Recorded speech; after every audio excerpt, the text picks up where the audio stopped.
আসসালামু আলাইকুম everyone, this is Sheikh Swarna and welcome back to my channel.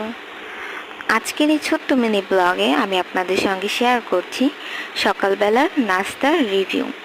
আজকে সকালে নাস্তায় রয়েছে গরম গরম আটার রুটি আর রয়েছে গরুর বটভুনা। গরুর বটভুনা দিয়ে আটা রুটি খেতে কিন্তু ভীষণই ভালো লাগে। তো ফার্স্টে হচ্ছে আমি এখানে গরুর বটটা একটু গরম করে নিচ্ছি এবং ভাজা ভাজা করে নিচ্ছি। এটাকে একদম ভাজা ভাজা করে না নিলে কিন্তু খেতে ভালো লাগে না। এটা একদম পরিপূর্ণভাবে ভাজা ভাজা হয়ে গেলে তখন খেতে ভীষণই ভালো লাগে। দেন হচ্ছে আমি এখানে আটার রুটি নিয়ে নিয়েছি। আটার রুটি দিয়ে এই গরুর বটভুনা খেতে কিন্তু ভীষণই মজা লাগে।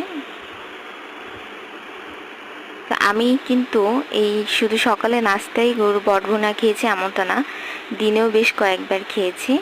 আর এই গরুর বটভুনা খেতে কিন্তু খুবই মজার হয়। তো আলহামদুলিল্লাহ, এটাই ছিল সকালে নাস্তার রিভিউ। ভিডিওটি ভালো লাগলে ভিডিওতে অবশ্যই লাইক করবে এবং নতুন নতুন ভিডিওর জন্য চ্যানেলটিকে অবশ্যই সাবস্ক্রাইব করবে। আজকের মতো বিদায় নিচ্ছি।